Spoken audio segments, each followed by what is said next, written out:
Wildfire smoke causing disruptions in the state and prompting people to break out a familiar item, masks. Meteorologist Rachel Piscatelli will join us with whether we can expect to see smoky skies again. They're impeding the traffic and possibly impeding emergency vehicles getting through when they shut down highways. And residents in Tolland fed up with the recent street takeovers. Take a look at this video here, what they are now saying about the police response.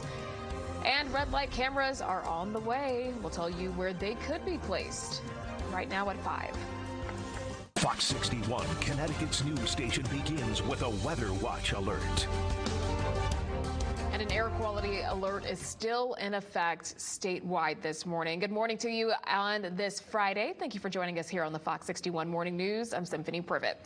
A bit of good news here. The smoke you see today could slowly begin to clear up. We're kicking things off with a look at some of the lingering impacts from that wildfire smoke. Come check out your screen here on the left. That's what it looked like on Thursday in the nation's capital. And on the right, crews battled fires across the Quebec and British Columbia provinces of Canada. Smoke from those fires leading officials to warn residents across the Northeast to limit their outdoor activities on Thursday. Now we're checking in with meteorologist Rachel Piscatelli. And Rachel, you say some parts of the state are already seeing a little bit of clearing this morning. Yeah, so some areas in northwestern Connecticut, which we'll detail out in just a moment, looking good with air quality that is reportedly good, according to the Department of Energy and Environmental Protection. So looking ahead to air quality alert until 1 p.m. for most of the state, with wildfire smoke still impacting areas. And you can see that here where northwestern Connecticut is reportedly good, but over towards Waterbury and Danbury still in that moderate group, unhealthy for those sensitive groups from Hartford down into New Haven, the I-91 corridor, and southeastern Connecticut, portions of New London County hanging on to that unhealthy level of smoke in the atmosphere currently. But as we move forward, we are expecting to see improvements across the board today. Noticing right now over in Hartford, you can actually see the clouds and also the sun that's beginning to rise. Temperature-wise, just around 50 degrees, so it is a cooler start, upper 40s and 50s across the state. So throughout the day today, temperatures will stay cool in the 60s. We do bring in a scattered rain or thunderstorm chance this afternoon. We'll detail that out for you coming up in just a bit. Alrighty, let's check out how the morning commute is shaping up so far on this Friday. Taking a look at the statewide map first. Hey, we are all clear. Not much going on. We do see those orange cones, which means several construction zones across the state, but we are accident-free so far. Checking out Hartford. Okay, camera's not frozen. It's just there's not much going on here at this point at 5:02 in the morning. And taking out a look at the Hartford drive times this morning, it looks like you can get to where you need to go pretty quickly. 84 East, pretty good. 5 minutes there from New Britain Ave to the Hartford Tunnel. And as we take a look at the shoreline, along the shoreline, a more traffic volume picking up in that area. Checking out 95. And Norwalk and Stamford, again, accident-free so far on this Friday. And the drive times out in Fairfield County, you can get to where you need to go in under 10 minutes there on the major highways. We'll have another update for you in about 30 minutes. Well, happening today, the boys and girls lacrosse state semifinals that were postponed due to the wildfire smoke are expected to be played. The Connecticut Interscholastic Athletic Conference made the decision to reschedule the games for a second day in a row due to the poor air quality. Now, the CIAC says 4 of the lacrosse championship games will happen on Sunday and 2 will happen on Monday. On Thursday, Hartford Healthcare held a demonstration to show how the unhealthy air quality from the wildfires can affect breathing. Take a look here. They used a high-tech mannequin to show the signs and symptoms of labored breathing. Dr. Anumia Singh talked about the importance of protecting yourself. Listen to this. If you have to go outside, then try to have a mask, a simple mask, an air scarf, an N95, whatever you might have handy. Dr. Singh also says staying indoors until the smoke clears is the best option. We'll be sure to bring you updates on the Canadian wildfire smoke as long as it's hanging around in this area. For complete coverage and tips on how to stay safe outside, head over to fox61.com or the free Fox 61 News app. 5:04 now. Connecticut State Police are addressing community concerns after a street takeover in Tolland. Check out this video behind me here. This street takeover left a woman's car and life in danger. The forum was held last night as a way for anyone to have their questions answered. Fox 61's Brooke Griffin joining us live in Middletown this morning with how police are now handling these takeovers. Hey, Brooke. Well, good morning. State police say they're now working with the FBI in the form of an undercover task force. And that's to try to not only prevent these takeovers, but if they do happen, they also try to break them up. Now, they say that this has proven already to be successful in the past couple of weeks. These events have lessened up a bit. Now, in that forum last night, police told residents this task force was in the area the night of the May 21st Tolland Street takeover, where a woman trying to get through the crowd got tracked.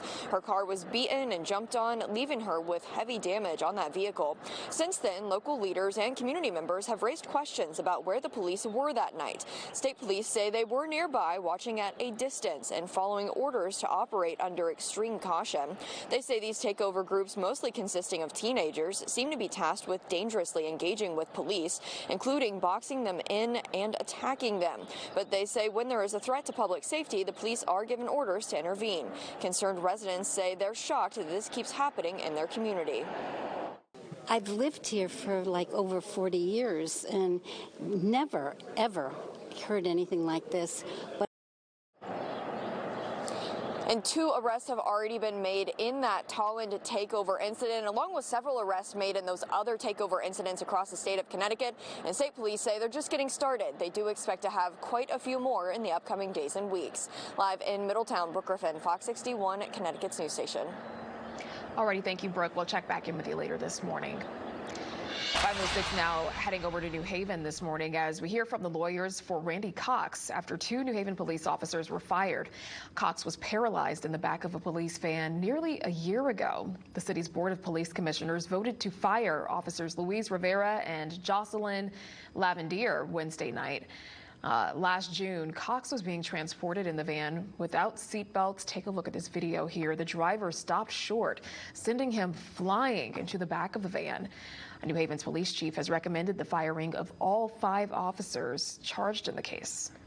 I want to tell the police officers I support them, but you can't treat the community without respect and dignity. And when someone says their neck is broken, you can't just drag them out of the van.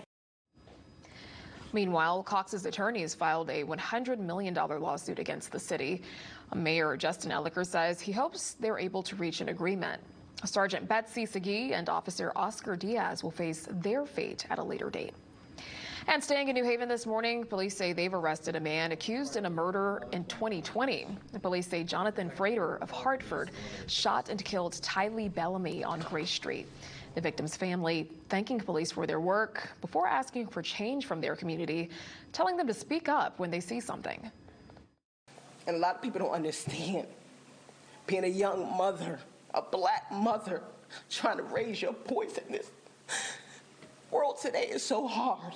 I just pray and I just wish that people will do better, that the young guys out here, young women in the streets will do better. Frater is now facing several charges, including murder. A vigil was held yesterday for 31-year-old Shadarian Ellison, who was killed a week ago. Police are still searching for a suspect in that incident. Police say she and a man in his 40s were shot on Westland Street. We're told that man survived. Police have not yet made an arrest in that case, making the loss even harder for her grieving family. Listen to this. There are cameras all over this neighborhood that these people have paid tax dollars for is it protection? And nothing has come of it. They saw the whole thing happen on the cameras, but these cameras aren't picking up anything. So what is the use of the cameras for? Now, officers are asking that anyone with information about this shooting that happened on June 1st to give them a call.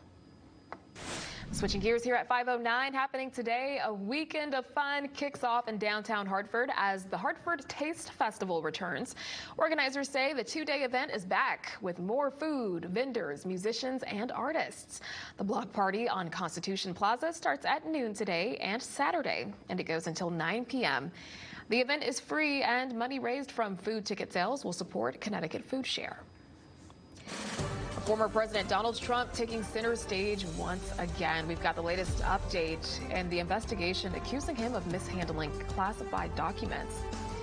And new details coming out about a Florida woman accused of shooting her neighbor. What police say happened just before that deadly shooting. Manslaughter with a firearm.